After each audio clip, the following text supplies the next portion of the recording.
It was supposed to be a quiet evening. Steven Seagal, the action legend known for his calm presence both on and off screen, had just landed after a long flight. Exhausted but content, he decided to check in at the Horizon Grand, a luxury hotel in Los Angeles that ironically he partly owned. He didn't arrive with bodyguards, flashing cameras, or special treatment. Just Steven in a black jacket, sunglasses, and a duffel bag slung over his shoulder.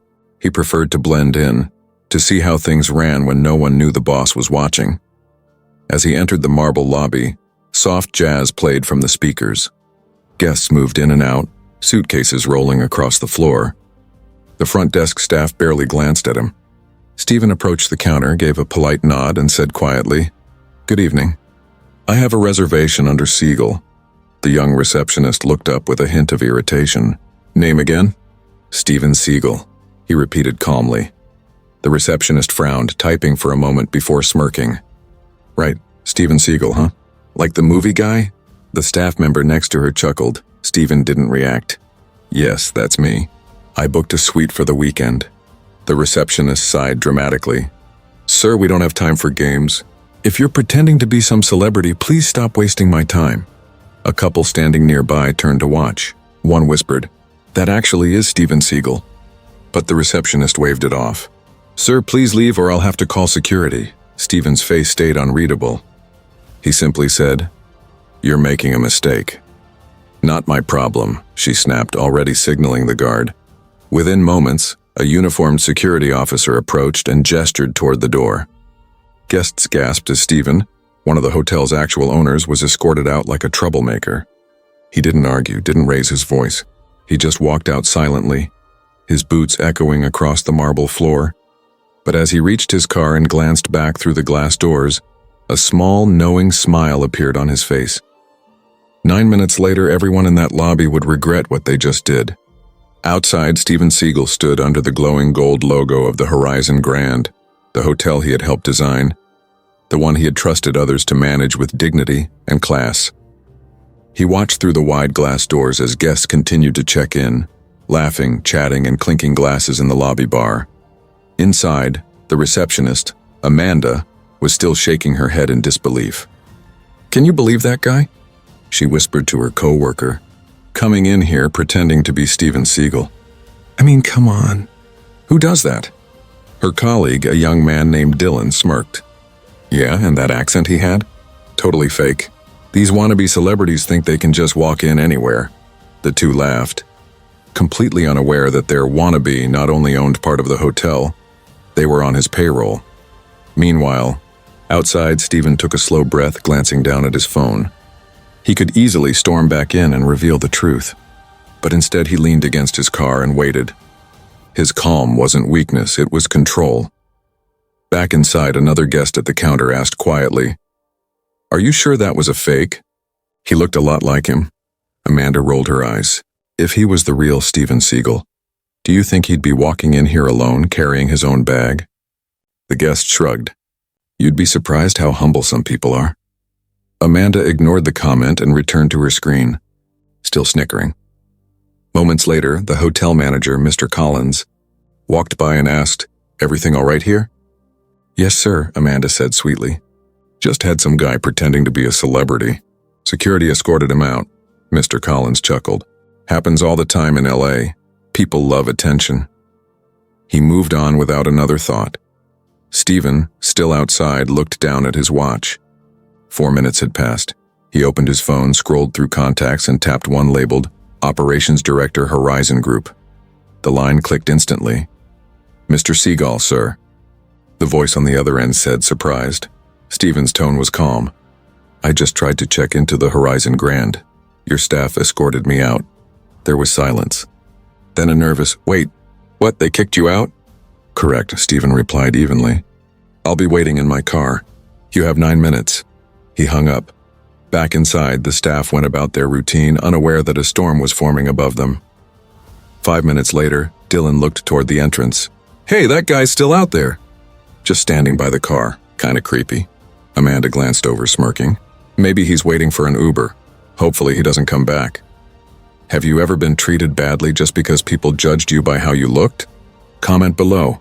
And tell us which country and city you're watching this from. At minute 8, 2 sleek black SUVs pulled up in front of the hotel. The doormen straightened instantly, assuming a celebrity had arrived. Out stepped 2 executives in suits, clearly flustered, checking their phones and glancing around. Amanda looked confused. "Who are they?" Before Dylan could answer, the taller executive spotted Steven leaning by his car. "Mr. Seagal!" he shouted, rushing over. "Sir, we're so sorry." Amanda froze. Dylan blinked. Guests turned to watch. The executives ushered Steven back toward the entrance, apologizing profusely. "This is unacceptable, sir. I'll handle it immediately." Steven simply nodded. His voice was low, steady. "Let's go inside." When he re-entered the lobby, the same receptionist who had mocked him just minutes ago turned pale. She dropped her pen, stammering, "Mr. Seagal? I didn't—" He didn't respond. His silence was heavier than shouting. The guests who had witnessed everything started whispering, "That really is Steven Seagal." Oh my God, they kicked out the owner. Mr. Collins, the manager, came rushing down the stairs, his face drained of color. "Mr. Seagal, sir, I had no idea you were here. Please accept my apologies." Steven looked around slowly, taking in every face at the front desk. "You're the manager?" "Yes, sir." Then you'll handle this your way," Steven interrupted. "I'll be watching how you do it." He didn't shout. He didn't threaten. But everyone in that room felt the weight of his words. Amanda's hands trembled as she realized her mistake. Dylan looked down, unable to meet his boss's eyes. Steven turned to the executives. "Let's go up to my suite. I want to see how the hotel's running." "Yes, sir," they said in unison. As he walked past the front desk, the same guard who had escorted him out earlier stepped aside quickly, whispering, "I'm so sorry, Mr. Seagal." Steven paused just for a second, looked him in the eye and said, "You were doing your job. Keep it that way." Then he continued walking toward the elevator, calm, controlled, and every bit the legend people said he was. No one in the lobby spoke for several seconds after the elevator doors closed. They all knew something big was about to happen, and in less than a minute, it did. What Steven did next not only shocked the staff, it changed the hotel forever. As the elevator doors closed, silence returned to the Horizon Grand's lobby. The soft jazz that had once filled the air now felt awkward and hollow. Every employee could feel the weight of what had just happened. Upstairs, Steven Seagal walked into the executive suite that had been reserved for him, the one Amanda said didn't exist. He set down his duffel bag, took off his sunglasses, and looked out over the glittering Los Angeles skyline. For 9 minutes, he had stood outside that building, the same building his money had helped create, and watched his own employees humiliate him. But now he was back inside, calm, controlled, and thinking. The 2 senior executives stood nearby, fidgeting nervously. "Mr. Seagal, sir, we truly apologize. This was a complete misunderstanding." Steven turned slowly, his voice measured. "A misunderstanding happens once. What I saw downstairs wasn't a mistake, it was attitude." Neither man spoke. He continued, "When people forget how to respect others, they forget what this hotel stands for. And that," he said, "is bad business." Down in the lobby, Amanda and Dylan stood behind the desk, whispering in panic. "Do you think we're getting fired?" Dylan muttered. Amanda bit her lip. "Maybe he won't remember us. Maybe if we apologize." Mr. Collins, the manager, was pacing near the elevator, sweating. "You two better pray he doesn't call for you," he said. "If the owner gets involved directly, it's over." Upstairs, Steven sat at the glass table near the window. He took a sip of water and finally said, "Call everyone. I want the entire front desk staff in the conference room. 10 minutes. The executives nodded quickly and rushed to make it happen. Within minutes, phones started ringing and the news spread through the hotel like wildfire. The receptionist, the bellhop, even the assistant manager, all were summoned upstairs. The staff moved nervously through the halls, whispering to one another. When they entered the conference room, they found Steven sitting quietly at the head of the long wooden table. No one dared to speak. His calm, steady gaze moved from face to face, resting finally on Amanda. "You're the one who told me to leave," he said. It wasn't a question. Amanda's face turned pale. "Mr. Seagal, I didn't know." He raised a hand gently. "You didn't need to know who I was. You just needed to show respect." The room went dead silent. Dylan tried to step in. "Sir, we really thought you were a prank guest." It wasn't personal. Steven leaned forward slightly. Every guest who walks into this hotel deserves dignity. Whether it's a celebrity, a janitor, or a kid with a backpack. That's the standard I built this place on. He broke it. No one breathed. Even the manager stood frozen, unable to look at him. Steven's voice remained soft but carried across the entire room. When you wear that uniform, you represent something bigger than yourself. But when ego gets in the way, you destroy it.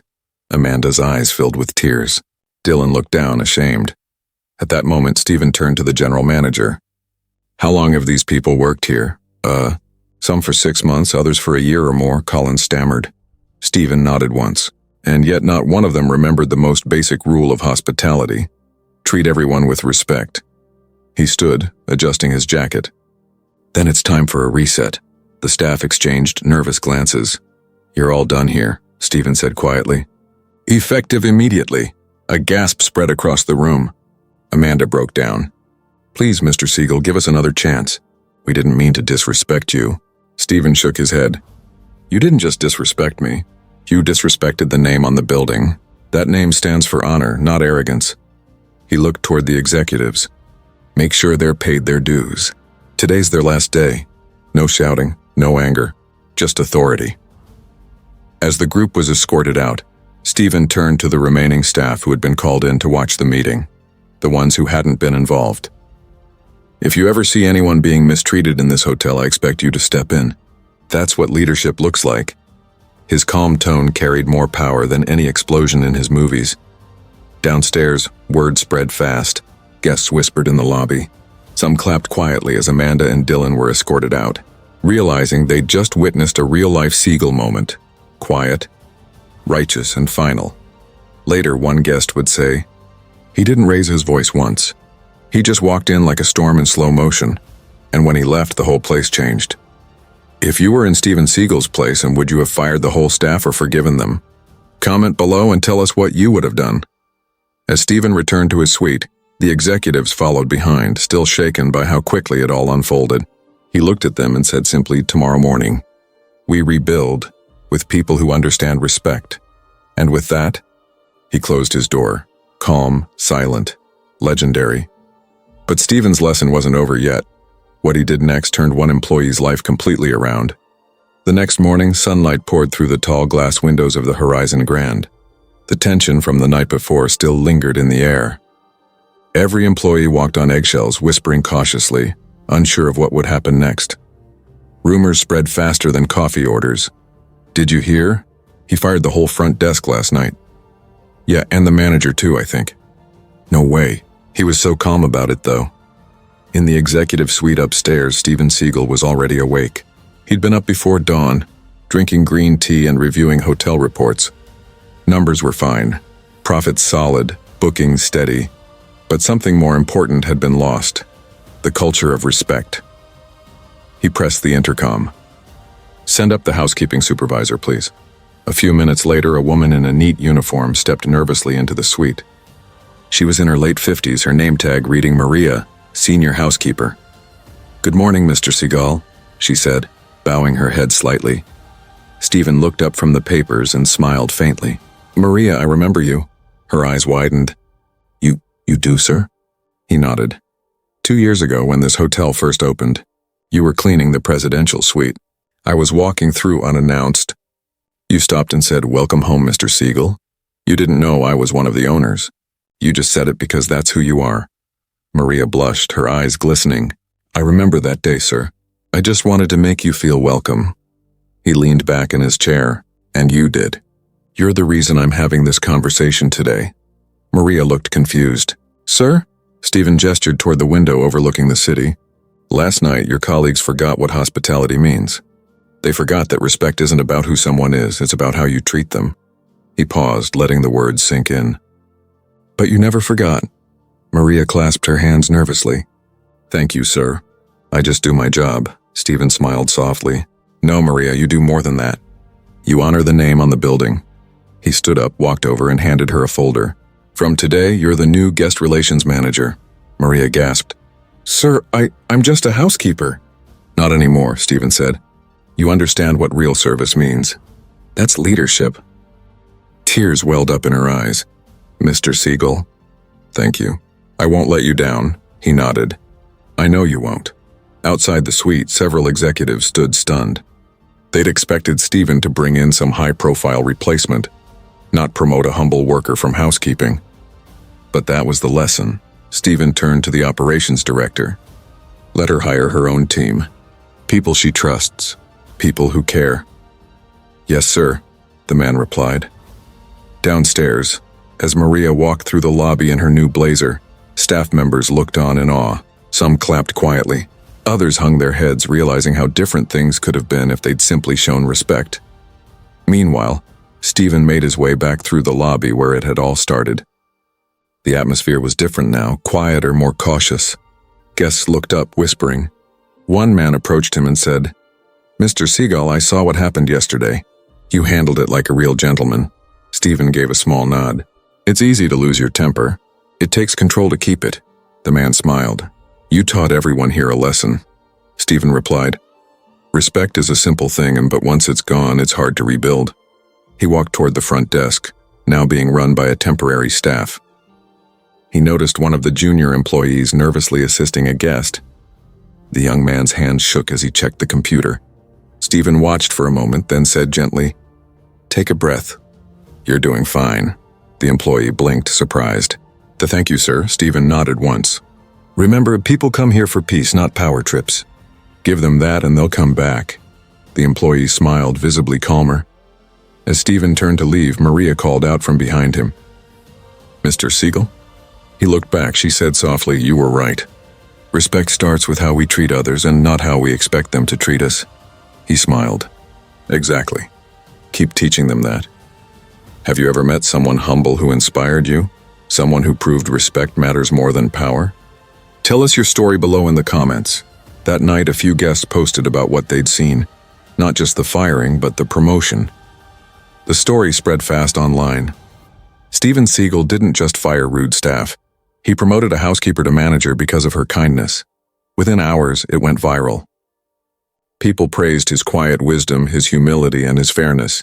Steven, however, didn't care about headlines. For him, it wasn't about revenge, and it was about restoring what mattered most. As he looked out over the hotel's grand lobby from the mezzanine balcony, he whispered to himself, Now, this feels right again. But the world wasn't done talking. Within 24 hours, Steven's story went global and the hotel became a symbol of respect and redemption. By the next morning, the Horizon Grand was trending everywhere. Steven Seagal Hotel Story, Respect Over Power. And housekeeper to manager clips from the lobby's security footage, showing Steven's calm confrontation and Amanda's shocked expression had somehow leaked online. Within hours, they were all over TikTok, YouTube, and Twitter. Millions of people were commenting, He didn't yell. He didn't threaten. Just quiet authority. This is how you handle disrespect, with dignity. Promoting the housekeeper? That's real leadership. TV hosts debated the story. Bloggers wrote think pieces about workplace culture. Even hotel management experts called it a masterclass in emotional intelligence. Meanwhile, Steven sat quietly in the hotel cafe, sipping his morning tea, completely unfazed. He wasn't scrolling through social media. He wasn't giving interviews. He was just watching, observing how the staff moved, how guests smiled again, how Maria was already greeting people by name. He leaned back, expression calm but satisfied. The energy in the building had changed, lighter, warmer, more genuine. Maria approached him, now wearing her new guest relations manager badge. Sir, she said softly, we've had more reservations in the past 12 hours than in the last 3 days combined. People are calling this hotel the place that teaches respect. Steven gave a small nod. Good, let them come for the story, but stay for the experience, she smiled. I'll make sure of it. As she walked away, a reporter and cameraman entered the cafe. The reporter, a young woman with a microphone, approached Steven hesitantly. Mr. Seagal, everyone's talking about what happened here. The world wants to know. Why did you fire your entire front desk staff instead of just warning them? Steven set his cup down slowly. Because leadership isn't about warnings, it's about standards. The reporter tilted her head. So it wasn't personal? Nothing personal, Steven replied. It was about principle. When people forget that respect is the foundation of service, you have to rebuild from the ground up. The cameraman zoomed in slightly. And what about Maria, promoting her from housekeeping to management overnight? That shocked everyone. Steven gave a faint smile. Maria didn't need a title to act like a leader. She earned it long before anyone noticed. The reporter looked impressed. A lot of people online are calling this a comeback story for old-school values. He shrugged. Values never went out of style. People just stopped practicing them. Within hours, that short interview clip hit the internet and exploded. Values never went out of style. People just stopped practicing them. That one line became a quote that spread like wildfire. It was shared on motivational pages, business blogs, and leadership podcasts. Celebrities reposted it. Business CEOs praised it. Even fans who hadn't heard from Steven in years started flooding his page with messages like, "You're a legend, sir. Thank you for reminding the world what respect means. This is the real martial arts spirit. Calm strength." Back in the hotel, Maria gathered the remaining staff in the conference room. She spoke humbly but firmly. "Mr. Seagal showed us something yesterday. Respect isn't about hierarchy. It's about heart. We serve people not because we have to, but because we want to. If you can't do that with kindness, you don't belong here." Applause filled the room. For the first time in months, everyone felt proud to wear their uniforms again. Later that afternoon, Steven stood at the mezzanine balcony overlooking the busy lobby. Reporters gathered near the entrance, but he ignored them. He wasn't chasing fame, he was restoring honor. A young bellboy approached him nervously. "Sir, may I ask you something?" Steven turned, smiling faintly. "Go ahead. Why didn't you yell at them yesterday? House bosses would have gone crazy." Steven looked down at the crowd of guests below, then back at the boy. "Because when you lose control," he said quietly, "you give your power away. True power isn't loud, it's steady." The boy nodded, inspired. "Thank you, sir. I'll remember that." Steven placed a hand on his shoulder. "Good. The world needs more people who remember." That moment was caught on a guest's phone. A short clip showing Steven mentoring the young bellboy. It hit 10 million views overnight. The caption read, "He didn't just fire people. He rebuilt a family." If you believe true power comes from calm and respect, type honor in the comments. Let's see how many people still believe in real values. That evening, Steven finally stepped outside for a walk. Cameras flashed. Fans cheered. He gave a few nods but said little. As he reached the front doors, he turned to the sign that read The Horizon Grand, founded on respect. He smiled. Looks like the world finally understands. But just when everyone thought the story was over, one unexpected twist made Steven's message even more powerful. 3 days had passed since the viral storm. The Horizon Grand was buzzing like never before. Guests from all over the world booked rooms just to feel the energy of respect. Reporters still called daily, but Steven had gone quiet again, focusing only on rebuilding. He sat in the garden courtyard, trimming bonsai trees, a quiet ritual that helped him think. To him, shaping a tree was like shaping people, patient, gentle, and precise. Maria approached slowly. "Sir, there's someone asking to see you. I think you should hear her out." Steven looked up, curious. "Who is it?" Maria hesitated. "Amanda." He paused, setting down the shears. "The same Amanda who had thrown him out of his own hotel 3 days ago. Send her in," he said calmly. A few moments later, Amanda walked into the courtyard. Her posture was no longer proud and stiff. It was small, careful. She wore plain clothes, not the crisp uniform that once made her feel powerful. Her eyes were red and she held a folded envelope in her hands. "Mr. Seagal," she began softly, "thank you for agreeing to see me." Steven didn't speak. He simply nodded for her to continue. "I came to apologize," she said, voice trembling. "What I did was wrong. I let my ego talk instead of my heart. I thought being strict meant being strong, but I was just cruel." She took a breath. "I deserve to be fired. But since that night, I've been thinking about what you said and about respect. And I realized I never respected myself enough to respect others." Steven's expression remained unreadable. "What made you realize that?" Amanda hesitated.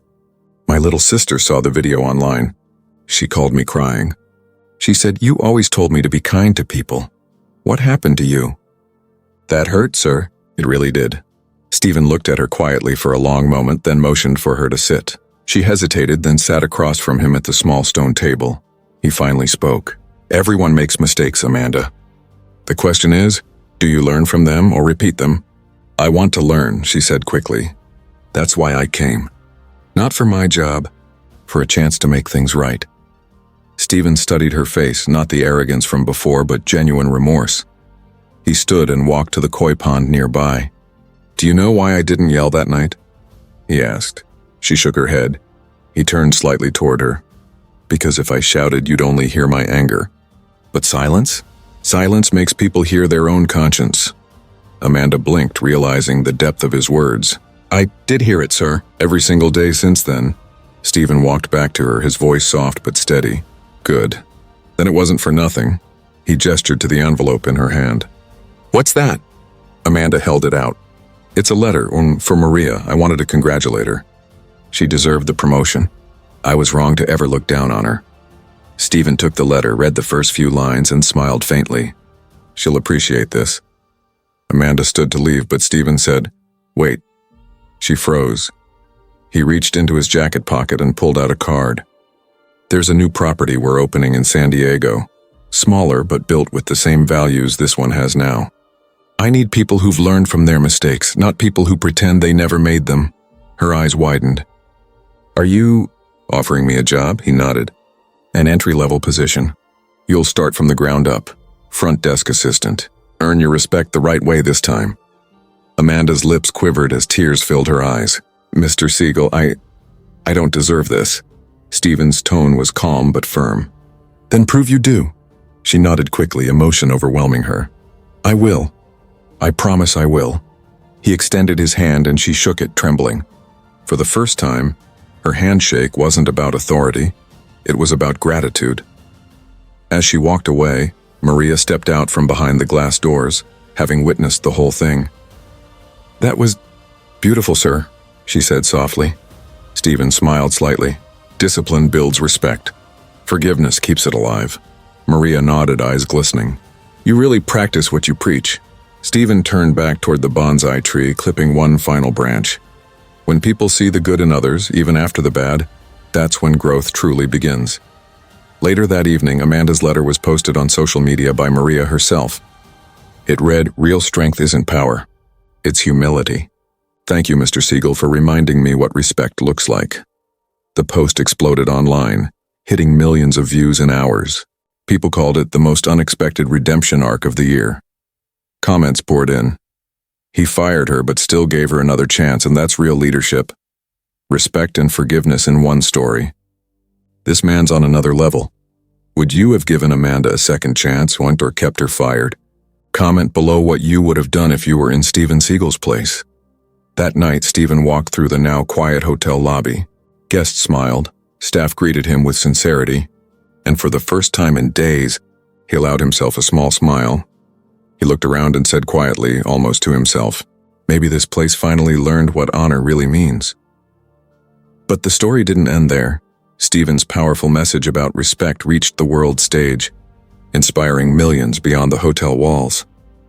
Within a week, Steven Seagal's story had traveled far beyond Los Angeles. News anchors debated it on morning shows. Podcasts called it a real-life masterclass in discipline and dignity. Business leaders quoted him in seminars, and across the world, people began sharing their own stories about bosses who inspired them, about workers who went unnoticed, about the quiet power of kindness.